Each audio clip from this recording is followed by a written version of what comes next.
Assalamualaikum dear students. Today I have discussed with you the topics of pronouns. Last lecture में मैंने आपको बताया था कि नाउन क्या होता है और नाउन की टाइप्स क्या होती हैं।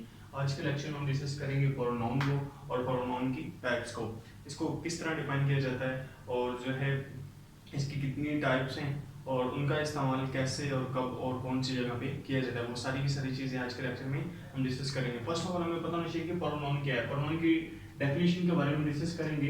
प्रोनाउन उर्दू में हम इसको इसमें ज़मीर कहते हैं और इंग्लिश में कहेंगे।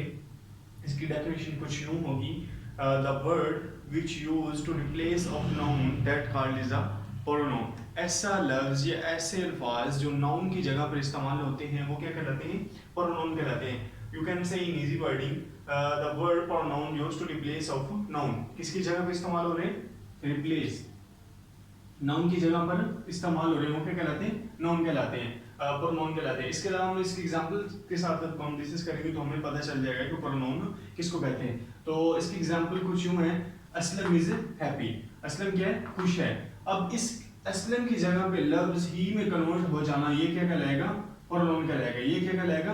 प्रोनाउन कहलाएगा। तो इसको हम कह सकते हैं simplify, this is a pronoun. उसके बाद एक और एग्जांपल है, people are fighting against injustice. People are fighting against injustice. तो उसको हमने ये पीपल को हम रिमूव करके इसकी जगह पे दे लगा सकते हैं क्योंकि ज्यादा लोगों की बात की जा रही है।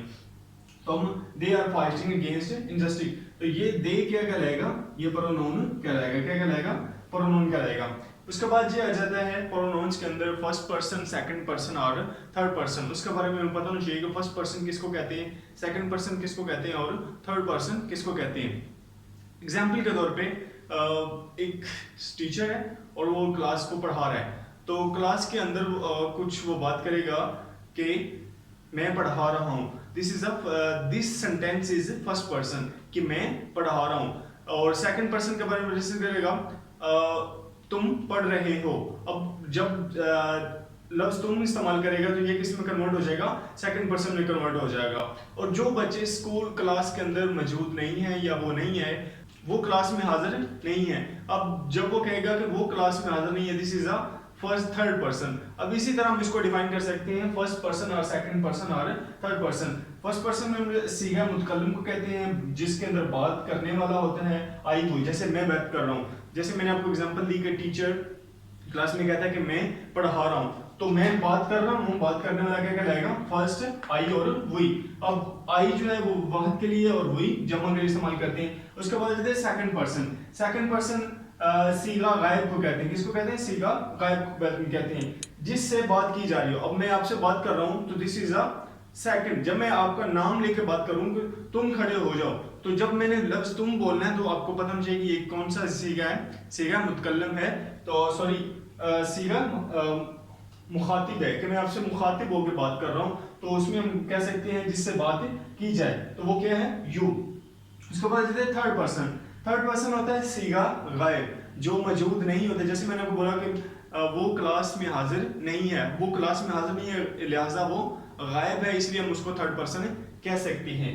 तो इसके अंदर आ जाएगा जी जिसके मुताबिक बात की जाए। वो कौन सा हो सकता है? ही, शी, इट, दे। अब हमने इसको देखना है और इसको देखना है। अब ये सारा का सारा हमने यहाँ पे अप्लाई किया और मेथड, तो हमें इजीली पता चल जाएगा फर्स्ट पर्सन, सेकंड पर्सन और थर्ड पर्सन। बेसिकली प्रोनाउंस इन सारे वर्ड के इर्द गिर्द revolve to around this word. इन सारे के सारे वर्ड्स के इर्द गिर्द जो बात हो रही होगी वो क्या कहलाएगी? प्रोनाउन कहलाएगी। अब आई की जगह पे हमने ही कन्वर्ट किया, तो इसी तरह हमने वी की सॉरी पीपल्स या ऐसे लोग जो ग्रोह की सूरत में मौजूद हो और बात सब लोग कर रहे हो, तो उसको किस में कन्वर्ट करेंगे?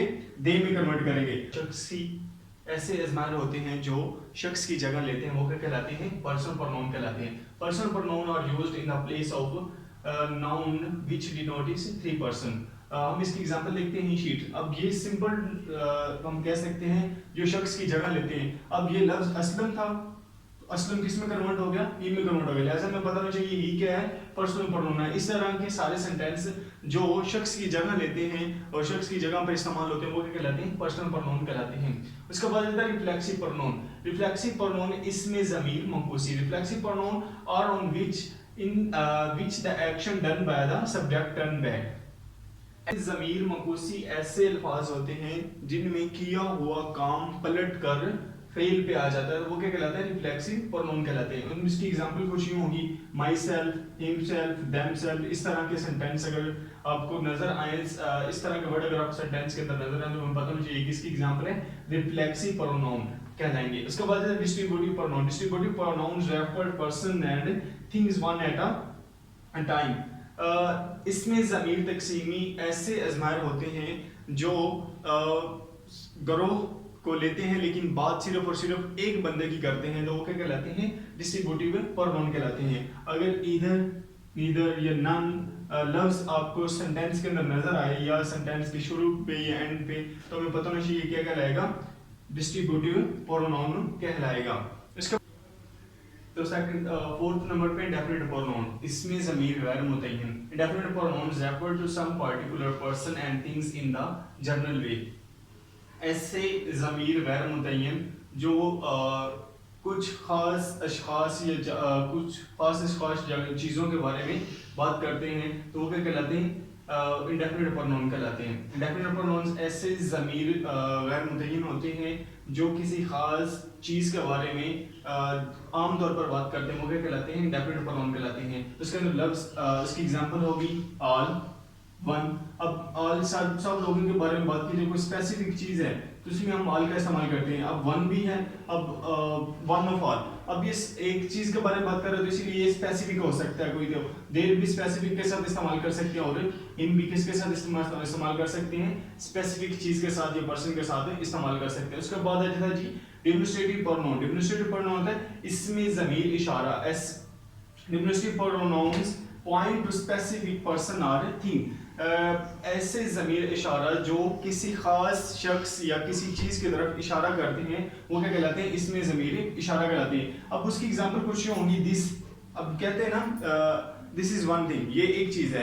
अब ये इशारा करके बता रहा है स्पेसिफिक बंदे की तरफ या कोई चीज़ की तरफ इशारा करके बता रहा है, तो उसके हम किसका इस्तेमाल कर सकते हैं? दिस का, दैट, वो, दीज। इस तरह के ये सारे के सारे वर्ड्स किसके साथ क्या कहलाएंगे? डिमोन्स्ट्रेटिव प्रोनाउन कहलाएंगे। उसके बाद आ जाता है जी रिलेटिव प्रोनाउन। इसमें ज़मीर मौसूल। Relative pronouns relate some nouns used in the previous clause. ऐसे ज़मीर मौसूल अज़मायर होते हैं जो सेंटेंस को जोड़ने के काम आते हैं। सेंटेंस के जो है जोड़ तोड़ करते हैं या सेंटेंस को मेक अ सेंटेंस को बनाने में इस्तेमाल किए जाते हैं। वो कौन कौन सी हैं? Who, whom, which, that। इस तरह के वर्ड जो सेंटेंस को बनाने के काम आते हैं वो क्या कहलाते हैं? रिलेटिव प्रोनाउंस कहलाते हैं। वो कौन से नाउन्स कहलाते हैं? प्रोनाउन कहलाते हैं, रिलेटिव प्रोनाउंस कहलाते हैं। आई होप आज का लेक्चर आप सबके लिए हेल्पफुल रहा होगा। तो इंशाल्लाह नेक्स्ट लेक्चर में हम डिस्कस करेंगे जी एडजेक्टिव एंड इट्स टाइप। तो इसी तरह हम फर्दर एक्सप्लेनेशन के साथ में आपको पार्ट्स ऑफ स्पीच जो है वो समझाता जाऊंगा। अगर हम एक ही लेक्चर के अंदर पार्ट्स ऑफ स्पीच को डिस्कस करेंगे तो ये बहुत लेंथ फॉर्म में लेक्चर हो जाएगा, तो इसीलिए वन बाय वन आपको समझाने का तरीका, ये मेथड यूँ अप्लाई किया है ताकि आपके लिए चीज़ों को अंडरस्टैंड करने में आसानी हो सके।